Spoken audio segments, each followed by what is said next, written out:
Blood vascular system है। पहली बात याद रखना है कि हम सर्कुलेटरी सिस्टम का दूसरा नाम क्या बोलेंगे, ब्लड वेस्कुलर सिस्टम। वेस्कुलर बोले तो डक्ट सिस्टम, और हमारी ब्लड वेसल्स क्या है, एज अ डक्ट ही पूरा पैसेज है। End of muscular chamber, chambered heart, एक हमारे पास मस्कुलर चैम्बर्ड हार्ट है। कितने चैम्बर का है तो बात करेंगे, 4 चैम्बर्ड हार्ट है। And a network of closed bearing blood vessels, जो आपका ब्लड का सर्कुलेशन का टाइप है वो क्लोज सर्कुलेशन सर्कुलेटरी सिस्टम है। मींस ब्लड कभी भी ब्लड वेसल्स के बाहर ब्लड वेसल्स को क्रॉस नहीं करता, ब्लड का कुछ कंटेंट क्रॉस कर सकता है, वो हम आगे बात करेंगे, ठीक है। एंड फ्लूइड जो है जिसे हम ब्लड एंड लिम्फ का नाम देंगे, वो आगे अभी बात करेंगे। इसी ब्लड वेसल्स में ये फ्लूइड आपका क्या करेगा, सर्कुलेट करता है। हार्ट का ओरिजिन कैसा था ये आपने देख लिया था, मेसोडर्मली है, मेसोडर्म से है, डिराइव्ड ऑर्गन है and is situated in thoracic cavity, ये भी बात हो गई थी। थोरेसिक कैविटी में वो भी कहाँ पे, बिटवीन द लंग्स, जिसे हम क्या नाम देते हैं उस स्पेस को, मीडियस्टिनम। भूल रहे हो क्या बोला था, mediastinum. In between 2 lungs, slightly tiltation किधर है, लेफ्ट साइड है, ये इंपॉर्टेंट पॉइंट है, इसको ध्यान रखना। It has a size of clenched fist, बंद मुट्ठी के साइज का आपका हार्ट है, ये ध्यान रखना है। It is protected by double walled membranous bag, एक डबल वॉल्ड मेम्ब्रेनस बैग है जिसे हमने क्या नाम दिया था, pericardium. Enclosing the pericardial fluid, इनके लेयर्स की बात हो गई थी, पेराइटल पेरिकार्डियल लेयर और विसरल, उनके बीच में आपका पेरिकार्डियल फ्लूइड है। और पेरिकार्डियल फ्लूइड का फंक्शन हमने देख लिया था। एंड उसके बाद लिखा है आवर हार्ट हैज 4 चैम्बर्स, पहले बात हो गई। 2 रिलेटिवली स्मॉल अपर, जिसे हमने क्या नाम दिया था, एट्रिया, जो थोड़े बड़े होते हैं, लोअर चैम्बर हैं, इनका साइज कैसा है, लार्जर है, ये ध्यान रखना है। इसका हमने नाम क्या दिया, वेंट्रिकल्स। इस एट्रिया के लिए एक और टर्म यूज किया था, क्या बोलते हैं, ऑरिकल भी, ऑरिकल्स भी बोलते हैं। And thin muscular wall called inter atrial septum, एक थिन मस्कुलर सेप्टम है या वॉल है जो कहाँ की, जिसका नाम क्या बोल रहे हैं, इंटर एट्रियल सेप्टम है। तो ये वॉल कहाँ पे है, बिटवीन द ऑरिकल है, ये ऑरिकल के बीच वाली वॉल को क्या बोला जाता है, inter atrial septum. And then उसके बाद लिखा क्या है, separate the right and left atria, बात वही है ना। Where has thick walled inter ventricular septum, ये वेंट्रिकल्स के बीच वाली सेप्टम का नाम क्या रखा, इंटर वेंट्रिकुलर सेप्टम। अब दोनों के सेप्टम्स में देखो एक प्रॉपर्टी अलग अलग है, ये थिन होती है और ये वाली जो सेप्टम है, इंटरवेंट्रिकुलर सेप्टम है, ये थिक होता है। इससे आपको कंफ्यूज किया जा सकता है, तो इसको भी ध्यान रखना है। क्यों है ऐसा, क्योंकि आपको पहले ही बता रखा है कि दोनों का प्रेशर का जो डिफरेंस है उनसे इनकी वॉल पर भी डिफरेंस आता है, वॉल की थिकनेस पर भी आपको जस्ट देखने को मिले, एडॉप्टेशन देखने को मिलेगा। ऑरिकल की वॉल थिन होती है वेंट्रिकल के कंपैरिजन में, है ना। ये सारा सब कुछ हो चुका है, चैम्बर का साइज भी छोटा बड़ा हो चुका है। Separate the left and right ventricles, ये दोनों राइट एंड लेफ्ट वेंट्रिकल्स को सेपरेट करता है। And the atrium and ventricle of the same side are also separated by thick fibrous tissue. Same side का ऑरिकल और वेंट्रिकल भी separated है एक थिक फाइब्रस टिश्यू से, जिसका नाम क्या है, एट्रियोवेंट्रिकुलर सेप्टम, एवी सेप्टम, इसको शॉर्ट फॉर्म में क्या बोलते हैं, एवी सेप्टम। और एवी सेप्टम के लिए एक और हमने वर्ड यूज किया था, इट हैज एवी वेल्व्स, यही बात हुई थी, बोलो भाई। एवी सेप्टम पे एवी वेल्व्स होते हैं, कौन कौन से पढ़े थे एवी वेल्व्स, ट्राइकस्पिड पढ़ा था और बाइकस्पिड पढ़ा था, ये 2 वेल्व्स होते हैं इस एवी सेप्टम पर। उनके ट्राइकस्पिड राइट साइड पे और बाइकस्पिड कहाँ पे, लेफ्ट साइड पे। देखते हैं आगे स्टेटमेंट क्या और है। तो आप एनसीईआरटी को हमेशा ना सारे वर्ड, सारे लाइंस को ना ध्यान से देखना है और पढ़ना है। However, each of these septum are provided with an opening through which blood of 2 chambers of the same side are connected. In septum के पास ओपनिंग होता है और इनके जो ब्लड होते हैं सेम साइड से आपस में दोनों चैम्बर्स के बीच वो कनेक्टेड होते हैं। The opening between the right atrium and right ventricle guarded by a valve formed by the 3 muscular flaps, जिसका या कस्प नाम देते हैं। यहाँ का जो वेल्व है इसका नाम इसीलिए रखा गया है ट्राइकस्पिड। अगर आपने डायग्राम याद हो तो डायग्राम में ऐसा कुछ बनाया था, राइट के बाद 3 कस्प ऐसे बनाते हैं, ठीक है, फिर लेफ्ट साइड में 2 कस्प बनाते हैं, तो ये ट्राइकस्पिड है, 3 फ्लैप लाइक स्ट्रक्चर्स होते हैं, ठीक है, तो ये ट्राइकस्पिड वॉल्व इसको इसलिए कहा जाता है। एंड ट्राइकस्पिड वॉल्व इसका नाम कहा जाता है, वेयर एज बाइकस्पिड जो वॉल्व है जिसका दूसरा नाम क्या था, मिट्रल वॉल्व भी इसको बोलते हैं, guards the opening between left atrium and left ventricle. Left auricle और लेफ्ट वेंट्रिकल को ये गार्ड करता है, इधर बाइकस्पिड या फिर mitral valve. The opening of right and left ventricle into the, उनके रिस्पेक्टिव आर्टरीज की अब बात चलेगी, ये पूरा हार्ट का स्ट्रक्चर। एंड यहाँ पे देखो क्या लिखा है, पल्मोनरी आर्टरी एंड अवोर्टा रिस्पेक्टिवली। ये जो राइट वेंट्रिकल है ये कहाँ खुलेगा, पल्मोनरी आर्टरी में। जो राइट वेंट्रिकल है वो किसको पंप करता है, ब्लड, लंग्स को पंप करता है through the pulmonary artery. And left ventricle pump the blood throughout the body through the aorta and provide.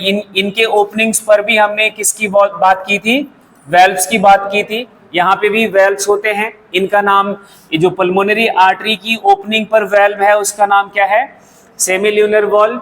And जो अवोर्टा की ओपनिंग पर वेल्व है उसका नाम क्या है, यहाँ पे लिखा है अवोर्टिक सेमिल्यूनर वॉल्व। ये सेमिल्यूनर वॉल्व के 2 टाइप हैं। सेमिल्यूनर वॉल्व तो इन दोनों ब्लड वेसल्स की ओपनिंग पे जो वेल्व है उनको बोला जाता है, that is a common term. Semilunar valve के 2 टाइप हैं, अगर वो पल्मोनरी आर्टरी की ओपनिंग पर है तो उसको बोला जाता है पल्मोनरी सेमिल्यूनर वॉल्व, इसको क्या बोलेंगे, पल्मोनरी सेमिल्यूनर वॉल्व। और अवोर्टा की ओपनिंग पर है तो अवोर्टिक सेमिल्यूनर वॉल्व, ठीक है। तो ये आपको ध्यान रखना है, the valves in the heart. हाँ, एक और बात इंपॉर्टेंट है वो ये याद रखना है, जो ये सेमिल्यूनर वॉल्व है इनका भी नेचर ट्राइकस्पिड है। कैसा है, ट्राइकस्पिड है, ये भी ट्राइकस्पिड है, 3 कस्प से ये भी बने होते हैं, जैसे आपने वहां पे right side of the heart में देखा था, ठीक है। तो सेमिल्यूनर वॉल्व का अगर आपसे ये पूछा जाता है कि कितने कस्प हैं तो आप यहाँ पे लिख लो 3। हाँ, the valves in the heart allows the flow of blood only in one direction. Valve का फंक्शन ही हमने यही बताया था कि प्रोवाइड वन वे पैसेज, या हम इसको दूसरे वर्ड्स में बोल सकते हैं it prevent the back flow of blood, that is the from atria to the ventricles and from ventricles to the pulmonary artery और अवोर्टा। ऑरिकल से वेंट्रिकल में, वेंट्रिकल से पल्मोनरी आर्टरी में ब्लड जाएगा या फिर अवोर्टा में जाएगा, वापस नहीं आने देगा। बात समझ आ रही है, इमेजिन हो पा रहा है कि नहीं हो पा रहा? अरे भाई, जब आप हार्ट का स्ट्रक्चर देखते हो ऐसे ही कुछ है, ये ऑरिकल हो गया और ये वेंट्रिकल हो गया, इधर से जो ब्लड वेसल होएगी वो पल्मोनरी आर्टरी, इधर से अवोर्टा। तो इधर से ये ब्लड पंप करा, यहाँ पे वॉल्व है तो ऑरिकल टू वेंट्रिकल आने देता है, वेंट्रिकल टू ऑरिकल नहीं जाने देता। अब वेंट्रिकल से पंप होएगा, इधर वॉल्व लगा हुआ है तो वेंट्रिकल टू पल्मोनरी आर्टरी या फिर वेंट्रिकल टू अवोर्टा। यहाँ भी ऑरिकल से वेंट्रिकल ही पंप होने देगा, जो वॉल्व यहाँ लगा है ये वापस ये उल्टा डायरेक्शन में नहीं जाने देगा। उल्टा डायरेक्शन क्या होगा, pulmonary artery to ventricle, ventricle to auricle, ऐसा कभी नहीं होगा। डायरेक्शन क्या है, ऑरिकल से वेंट्रिकल, वेंट्रिकल से रिस्पेक्टिव आर्टरी, या तो पल्मोनरी होगी या फिर अवोर्टा होगी, ठीक है। ये आपको बिल्कुल दिमाग में ना सोचने की जरूरत ना पड़े, तुरंत आना चाहिए। राइट साइड है तो कौन सा आर्टरी, पल्मोनरी। चलो अभी कुछ और भी सिखाएंगे, थोड़ी धीरे धीरे सीखोगे। These valves prevent only backward flow। ये स्टेटमेंट बहुत कंफ्यूज करता है। यहाँ पे वर्ड है प्रिवेंट, ये रोकता है किसका, बैकवर्ड फ्लो को। जो बैक फ्लो है उसको रोकता है। वेल्व का मतलब ही है सिर्फ वन वे पैसेज प्रोवाइड करना, फॉरवर्ड फ्लो को ये जाने प्रोवाइड करेगा, बैकवर्ड को प्रिवेंट करेगा, ठीक है। तो ये ध्यान रखना है। आगे देखो, अब कार्डियक मसल्स की बात हुई है यहाँ पे इस पैराग्राफ में। और इनके कंडक्टिंग सिस्टम की बात हुई है। The entire heart is made up of cardiac muscle. Cardiac muscle की यूनिकनेस हमने बात कर ली है। कार्डियक मसल की जब हम बात करते हैं तो वो इनवॉलेंट्री है, पहला पॉइंट, बट स्ट्रिएटेड है। बट कैसा है? स्ट्रिएटेड है। बॉडी में जो स्ट्रेटेड मसल्स हैं वो कैसी होती हैं? वॉलेंट्री होती। कैसी होती हैं? वॉलेंट्री। जैसे आप स्केलेटल मसल्स भी कहते हो, है ना, स्केलेटल मसल्स हमारी कैसी हैं? वॉलेंट्री हैं, बट ये स्ट्रिएटेड होते हुए भी कैसी है? इनवॉलेंट्री है। अभी इन सब के बारे में एनिमल टिश्यू में जब बात करेंगे तब डिटेल डिस्कशन करेंगे, बट अभी आपको ये इतना याद रखना है। इनवॉलेंट्री मसल्स है। The walls of the ventricles are much thicker than that of atria. एक लाइन ये बहुत खतरनाक है, ये आपके दिमाग में एज इट इज प्रिंट होना चाहिए। रीजन असर्शन में ऐसे घुमा घुमा के मारता है ना कि भाई साहब लिखेगा ऐसे ही कुछ और परेशान हो जाओगे, बट अभी प्रैक्टिस पे आओ तो बात आपको समझ आएगी। Walls of the ventricles are much thicker than atria, ये बात आपको पहले से समझ है। और specialised cardiac musculature called nodal tissue. क्या वर्ड लिखा है? Specialised cardiac musculature. ये कार्डियक मसल का ही स्ट्रक्चर है। किससे बना हुआ है? कार्डियक मसल से ही बना हुआ स्ट्रक्चर होता है, जिसे हम नोडल टिश्यू कहते हैं। क्या कहेंगे? Nodal tissue. और ये नोडल टिश्यू में आपने 2-3 नोड के तो नाम पढ़ ही लिए थे, 2 नोड तो पढ़ ही लिए थे, ऐसे नोड, एवी नोड, है ना। ये मस्कुलेचर किसका मस्कुलर है, कौन सा टिश्यू है, ये ध्यान रखना है। ये नोड है किसके? कार्डियक मस्कुलेचर है, कार्डियक मसल से बने हुए नोड हैं। ये कोई नर्व फाइबर नहीं है, क्योंकि जब इम्पल्स कंडक्शन की बात आती है तो दिमाग में कंफ्यूजन ये आता है कि भाई नर्वस टिश्यू होगा, तो ये बात नहीं आनी चाहिए। यहाँ पे कैसा टिश्यू है? ये कार्डियक टिश्यू है, called nodal tissue, also distributed in the heart. अब ये जो टिश्यू है, जो स्पेशलाइज्ड मस्कुलेचर है कार्डियक मसल का, ये ऐसा नहीं कि सिर्फ नोडल फॉर्म में है, ये हार्ट की वॉल में भी डिस्ट्रीब्यूटेड है। अगर आपको याद हो तो right and left bundle of हिस, और क्या था दूसरा टर्म? परकिंजे फाइबर। एक और था ऐसे नोड और एवी नोड को जोड़ने वाला structure, internodal pathway, that is also made up of cardiac muscle fibres. And उसके बाद एक और था, एवी नोड के बाद बंडल ऑफ हिस के पहले एवी बंडल। तो पूरा बात याद रखो, ये सारे स्ट्रक्चर्स इसी कार्डियक मसल से ही बने हुए हैं, अलग नहीं है। एंड हार्ट हो गया। Patch of this tissue is present in the right upper corner. ये वर्ड ध्यान रखना, right upper corner of the right atrium. Atria का सिंगुलर वर्ड है एट्रियम, ठीक है। ऐसे वेंट्रिकल्स का सिंगुलर वर्ड है वेंट्रिकल, और ऑरिकल का ऑरिकल्स, तो कंफ्यूज नहीं होना है। एट्रिया का एट्रियम, जिसका नाम देखो क्या रखा गया, साइनो एट्रियल नोड। जिसे आपने SAN लिखा था, ऐसे नोड शॉर्ट फॉर्म में क्या लिखते हैं? ऐसे नोड। पोजीशन देखा था कहाँ पे? यहाँ पे ऐसा कुछ बनाया था। आगे देखो, another mass of this tissue is seen in the lower left corner। कहाँ पे? lower left corner of chamber same है, राइट एट्रियम चैम्बर सेम है। इसी चैम्बर के यहाँ पे अपर राइट कॉर्नर और यहाँ पे लोअर लेफ्ट कॉर्नर, ठीक है। ये दो बातें आपको ध्यान, AVN की बात होगी, इनकी लोकेशन पे ध्यान रखना है। हाँ, चैम्बर सेम है, चैम्बर राइट एट्रियम ही है, बस कॉर्नर अलग अलग है। क्लोज टू द, ये जो AV नोड है इसका देखो लोकेशन क्या है, AV सेप्टम। ये AV सेप्टम के पास होता है, ये AV सेप्टम है, इसके क्लोज है, ये ध्यान रखना है। कॉल्ड, इसलिए इसका नाम रख दिया जाता है एट्रियोवेंट्रिकुलर नोड या फिर AVN। Bundle of nodal fibre, उसी नोड का फाइबर है जिसे हम एट्रियोवेंट्रिकुलर बंडल कहेंगे, AV बंडल कहेंगे, ये नाम आपने लिखा था। इस AV नोड से बंडल फाइबर का अराइज होता है, इस AV सेप्टम के साथ रन करता है। और कुछ पार्ट हमने बात की थी कि इंटरवेंट्रिकुलर सेप्टम पे भी रन करता है। कुछ पार्ट किस पर? इंटरवेंट्रिकुलर सेप्टम पर भी रन करता है। कहाँ से? ये AV नोड हो गया, कुछ तो ये AV सेप्टम के साथ, कुछ इंटरवेंट्रिकुलर सेप्टम के साथ, देन इसकी दो ब्रांचेस डिवाइड हो जाती हैं। इस वाले स्ट्रक्चर को बोला था एवी बंडल। बात समझ आई? एवी बंडल की ब्रांचेस दो हैं, राइट एंड लेफ्ट, जिसका नाम आपने क्या रखा था, right and left bundle of His, continues from the AV and which passes through the atrioventricular septum to emerge on the top of interventricular septum। ये इसके थ्रू रन करता है और इंटरवेंट्रिकुलर सेप्टम से मर्ज करता है, बाहर आता है, निकलता है, एंड इमीडिएटली और तुरंत ये डिवाइड हो जाता है। बहुत ऐसा नहीं कि इंटरवेंट्रिकुलर सेप्टम पे रन करता है, ऐसा लंबा नहीं, बहुत दूर तक ऐसा ये नहीं रहता, तुरंत ये दो ब्रांचेस में डिवाइड हो जाता है। बहुत छोटा इसका लेंथ है, ये ध्यान रखना है। Divides into right and left bundle and these branches give rise to the minute fibers throughout the ventricular musculature of the respective side called Purkinje fiber। ये जो ब्रांचेस अराइज होती हैं एवी बंडल से, इसको बंडल ऑफ हिस बोला जाता है। And bundle of his right है, ये लेफ्ट साइड है, तो लेफ्ट साइड का जो बंडल ऑफ हिस है it gives many branches, fine branches through out the wall of ventricle. And इस फाइबर्स को, इस नेटवर्क को क्या बोला था, परकिंजे फाइबर।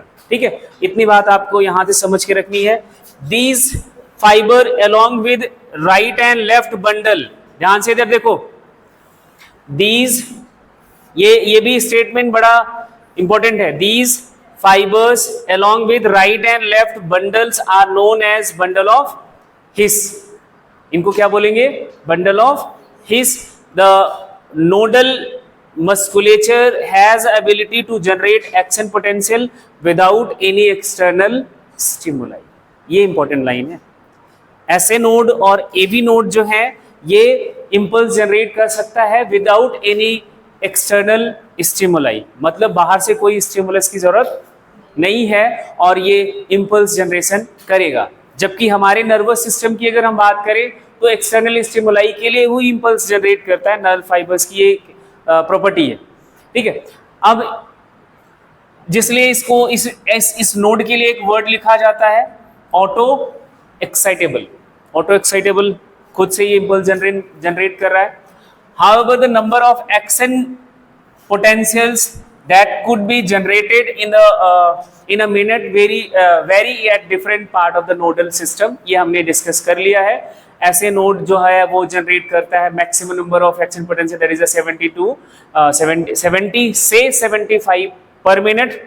ये नंबर ऑफ एक्शन पोटेंशियल की बात हो चुकी है। एंड यही रिस्पॉन्सिबल है initiating the maintaining rhythmic contractile activity of the heart.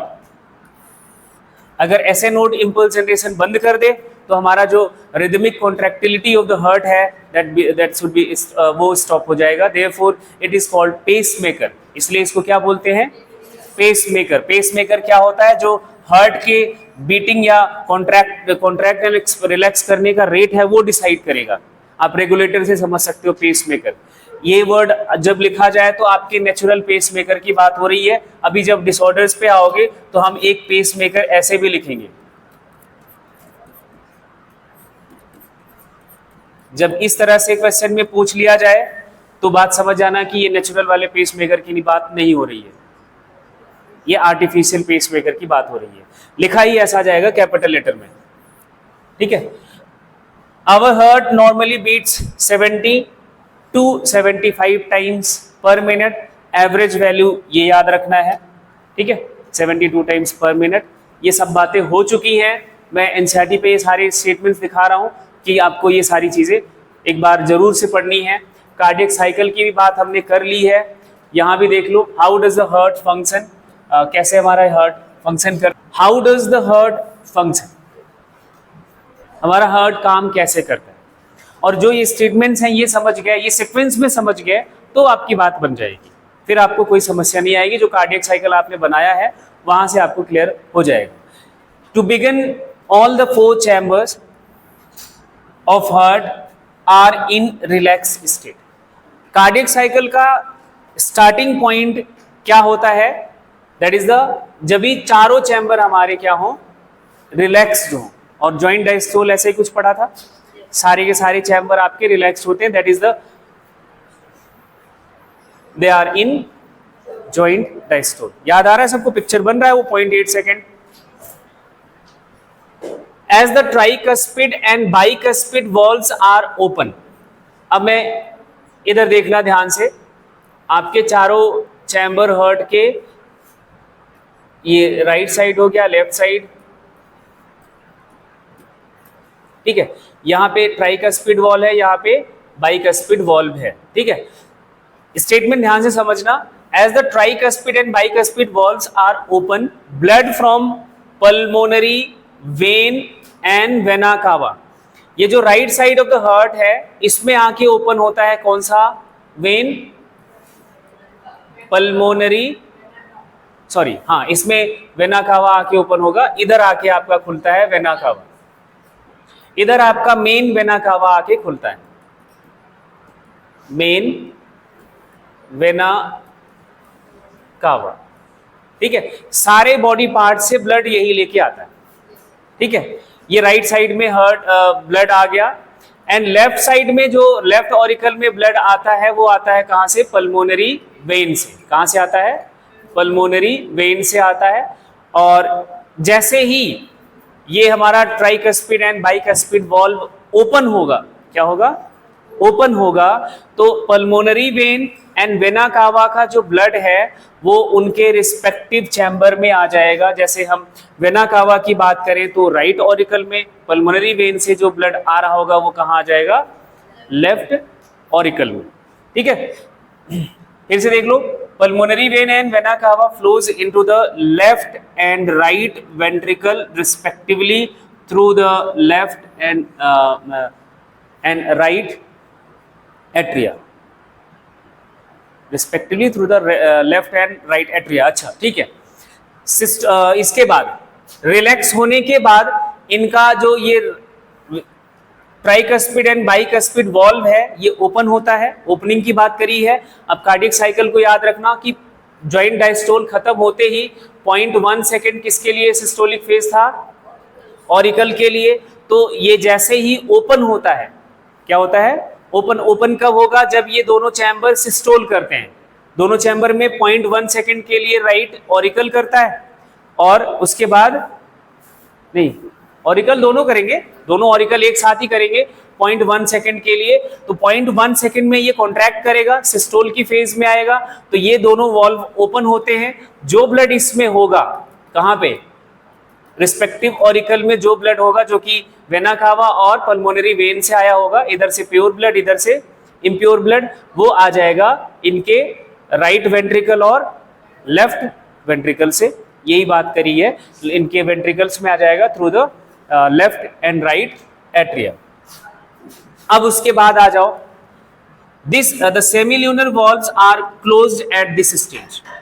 Pulmonary semilunar valve, यहाँ पे अवोटिक सेमिल्यूनर वॉल्व, ये जो दोनों वॉल्व्स हैं, हम एक वर्ड यूज करें सेमिल्यूनर वॉल्व जो है, जब यहाँ पे ब्लड आ रहा है वेंट्रिकल्स में, राइट वेंट्रिकल और लेफ्ट वेंट्रिकल में, तो ये क्लोज्ड स्टेट में रहेगा, बंद रहता है, ओपन नहीं होता है।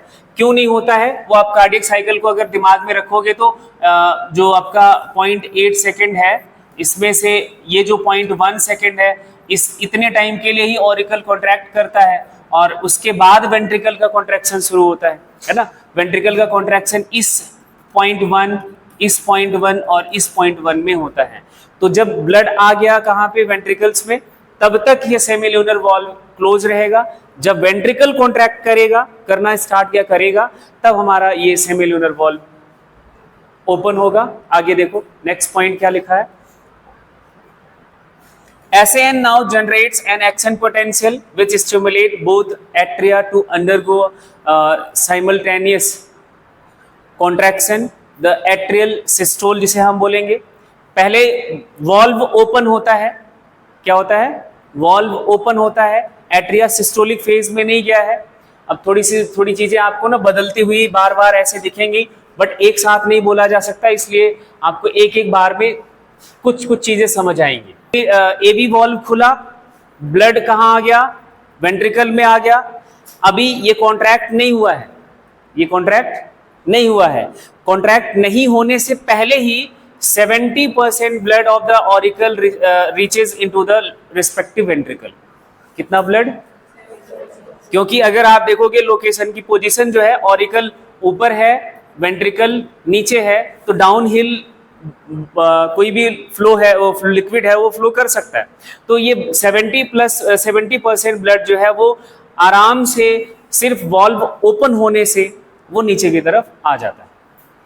ठीक है, अब आपका वेंट्रिकल भर रहा है, जैसे ब्लड आएगा तो वेंट्रिकल फिल होता जाएगा।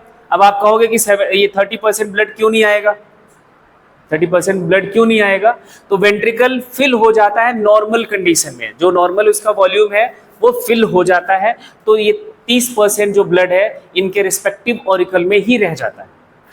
ठीक है, अब वेंट्रिकल को एक्सपैंड करना पड़ेगा, तब जाके ये 30% वॉल्यूम ये अकोमोडेट कर सकता है, अदरवाइज वो वहीं रह जाएगा। और वो अकोमोडेशन के लिए ऑरिकल को एक प्रेशर जनरेट करना पड़ेगा, and that is a atrial systole. इस 30% ब्लड के को पंप करने के लिए इस ऑरिकल को सिस्टोल की कंडीशन में जाना होता है, और ये सिस्टोल इसीलिए होता है कि ये 30% ब्लड इनके रिस्पेक्टिव वेंट्रिकल में पंप कर दिया जाए। ठीक है, तो ऑरिकल का सिस्टोल का पर्पस क्या है? सिर्फ 30% ब्लड को पंप करना उनके रिस्पेक्टिव वेंट्रिकल में, और 70% जो ब्लड है वो डाउन हिल फ्लो के थ्रू अपने आप आ जाता है, सिर्फ ये वॉल्व ओपन हो जाए। इतनी बात अब समझ आ गई। अब 70% ब्लड आने के बाद ऐसे नोड जनरेट करेगा एक्शन पोटेंशियल, और हमारा जो इसी के साथ साथ जो एट्रिया है वो सिस्टोल की कंडीशन में जाएगा। दिस इंक्रीजेज, लाइन ध्यान से देखना, this increases the flow of blood in ventricles by about 30%। Blood ये इंक्रीज कर देता है ब्लड फ्लो उनके रिस्पेक्टिव साइड में। The action potential is conducted to the ventricular side by the AVN and AV bundle, from where bundle of His transmit through the entire ventricular musculature। इसके बाद ये action potential जो ऐसे node ने generate करा वो AVN के पास जाएगा, एवीएन से एवी बंडल के पास जाएगा, एवी बंडल से आपको पता है कहाँ जाएगा, परकिंजे फाइबर के पास जाएगा, मतलब through out the ventricular musculature जाएगा। और through out the ventricular musculature गया तो आपका आगे का देखो क्या होगा, ये जो इम्पल्स है this causes ventricular muscles to contract, जिसे हम बोलते हैं ventricular systole. Systole word contraction के लिए, डायस्टोल वर्ड रिलैक्सेशन के लिए, पहले ही हमने आपको बता दिया था। द एट्रिया अंडरगो, जब वेंट्रिकुलर सिस्टोल होगा तो एट्रिया के लिए देखो क्या वर्ड लिखा है, the atria undergo relaxation, that is a diastole, and coinciding with the ventricular systole. And then उसके बाद वेंट्रिकुलर सिस्टोल इंक्रीज करेगा, ventricular pressure causes the closure.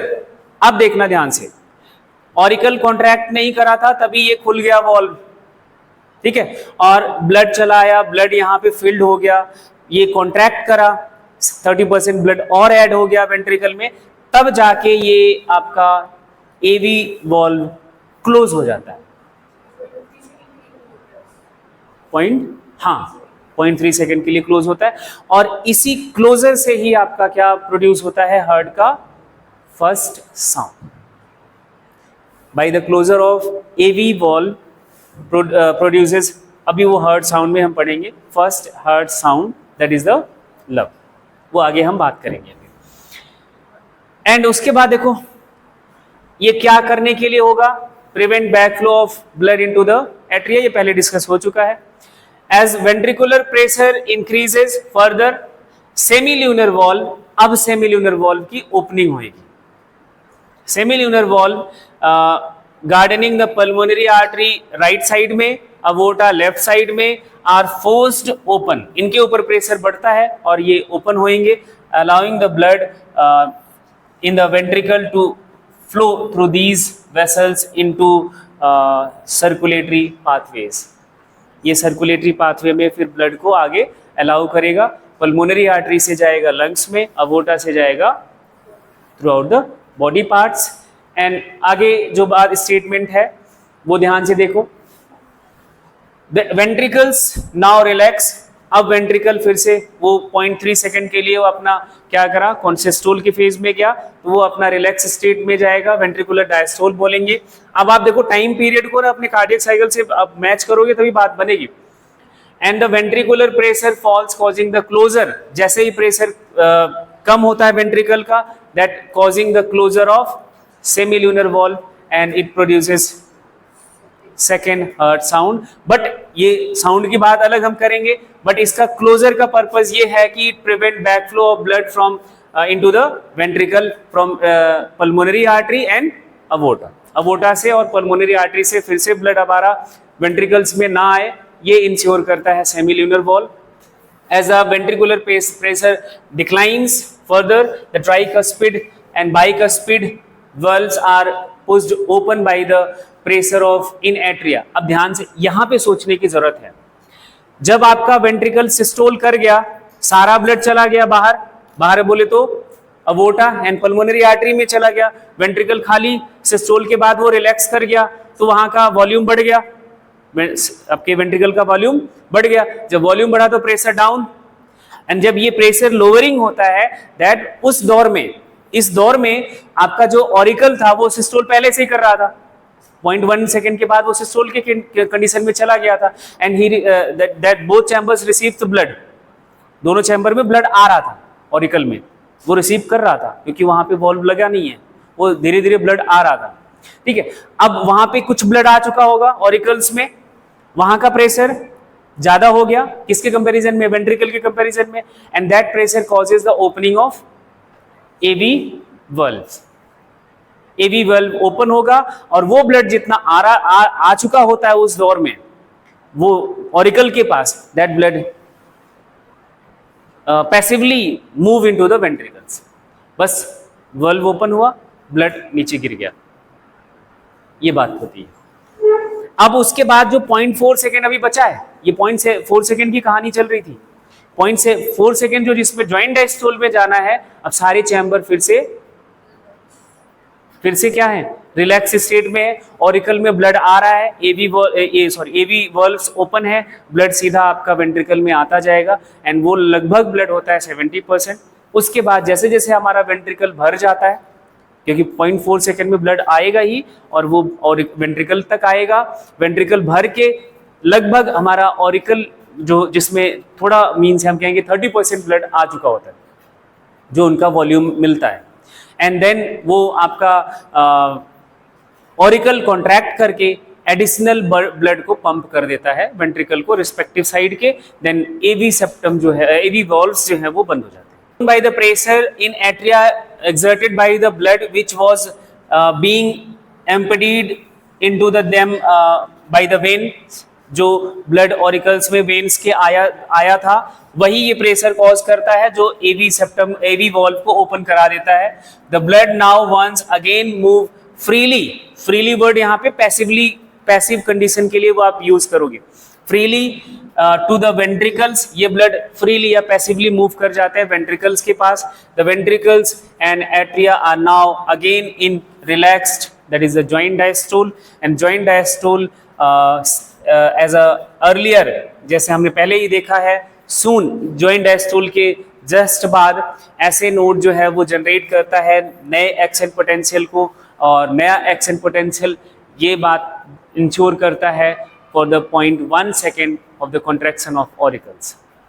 अब बात समझ आ रही है, पूरी साइकिल अब रिपीट हुई है, तो अब आपको वो समझ आ रहा होगा कि वो जो ब्लड ऑरिकल में आया था वो कहाँ से आया था, जो पैसिवली फ्लो करा, वो पैसिवली फ्लो जो करा है वो 0.3 सेकेंड, इस दौर को देखो, इस टाइम जोन को देखो, इस टाइम पीरियड को कहाँ गया, ये आपका ऑरिकल तो बस इतने टाइम के लिए कॉन्ट्रैक्ट करा था, उसके बाद ये 0.3 सेकेंड तो वो रिलैक्स ही कर रहा है। इस टाइम में वो जो ब्लड आया था वो ब्लड कॉज करता है प्रेशर कि एवी वॉल्व ओपन हो जाए और वो पैसिवली वेंट्रिकल्स में आ जाए, और फिर उसके बाद ये 0.4 सेकेंड आपका जॉइंट डायस्टोल है। इसमें जो भी ब्लड आएगा वो भी आपका मूव करता रहेगा वेंट्रिकल्स में। वेंट्रिकल फिल होते इस 0.4 सेकेंड में वेंट्रिकल फिल भी होता है और ऑरिकल में भी ब्लड ऐड हो जाता है। एंड जो ऑरिकल में ब्लड है that is pumped by action, जो जिसके लिए एक्शन पोटेंशियल की जरूरत होती है, ऐसे एन आपका एक्शन पोटेंशियल कॉज करेगा। इस मान लो कि यहाँ पे मैं मान लेता हूँ कि 0.1 सेकेंड के लिए जो ब्लड आता है वो ऑरिकल में ही रह गया, और जस्ट इसके बाद देखो 0.1 सेकेंड के मींस ये जॉइंट डायस्टोल खत्म होते ही 0.1 सेकेंड के लिए आपका ऑरिकल फिर से क्या करेगा, सिस्टोल। जो ब्लड उसके पास बचा that again pumped into the ventricle, and ventricle के पास मैक्सिमम ब्लड आ गया, एंड मैक्सिमम ब्लड आने की वजह से आपका एवी वॉल्व बंद हो जाएगा। एवी वॉल्व बंद होगा तो उसके सेमिल्यूनर वॉल्व के ऊपर प्रेशर बढ़ेगा, क्योंकि ज़्यादा मैक्सिमम ब्लड आ गया। सेमिल्यूनर वॉल्व पे प्रेशर बढ़ा तो सेमिल्यूनर वॉल्व ओपन हो जाएगा। क्यों? एक और रीजन है, ब्लड ही नहीं कॉज कराता इनकी ओपनिंग सेमिल्यूनर वॉल्व की। 0.1 सेकेंड के बाद ये जो आपका वेंट्रिकुलर सिस्टोल है ये प्रोलॉन्ग्ड है, 0.1 और 0.3 सेकेंड तक ये कॉन्ट्रैक्शन में ही रहता है। तो ये जो कॉन्ट्रैक्शन शुरू हो रहा है ना इसके बाद, ये भी कहीं एक फैक्टर है सेमिल्यूनर वॉल्व को ओपन कराने का। तो सेमिल्यूनर वॉल्व ओपन हुआ, जो उनके साइड का ब्लड था उनके रिस्पेक्टिव अवोर्टा एंड पल्मोनरी आर्टरी में पंप करा। जैसे ही ब्लड वहां उनके मींस पैसेज में गया, पाथ में गया, तो आपका सेमिल्यूनर वॉल्व बंद, एंड दोनों फिर से चारों चैम्बर इनके जॉइंट डायस्टोल में जाएंगे। जॉइंट डायस्टोल में फिल होगी तो सारा आपको फिर से वही रिपीटिशन। हाँ, इसको तभी आप फील कर पाओगे जब 2-3 बार इन सारे स्टेटमेंट्स को पढ़ोगे, 2 से 3 बार। मैं इतनी बार बोलने के बाद भी कह रहा हूं 2 से 3 बार बैठ के पढ़ना है, तब जाके आपको ये बातें फील होएंगी। आप अपने दिमाग में एक पूरा साइकिल रिपीटिशन का वो कॉन्सेप्ट तब जाके बना पाओगे। आगे देखो क्या स्टेटमेंट्स हैं।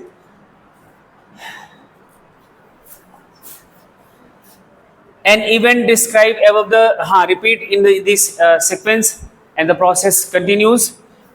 This sequential event in the heart which is cyclically repeated called cardiac cycle. ये जो आपका रिपीट होता है इसी को कार्डियक साइकिल बोलते हैं, जिसमें सिस्टोल एंड डायस्टोल दोनों एट्रिया एंड वेंट्रिकल का आता है। और ये हमारा कार्डियक साइकिल जो होता चलता है 1 मिनट में कितना बार, 72 टाइम्स, है ना। एडल्ट्स की बात है ना। एंड देन ड्यूरेशन हम निकाला था हमने 0.8 सेकेंड के लिए, देख लिया था। ये सब बातें आगे हो चुकी हैं। ये 0.8 सेकेंड का हमने आपका देख लिया था।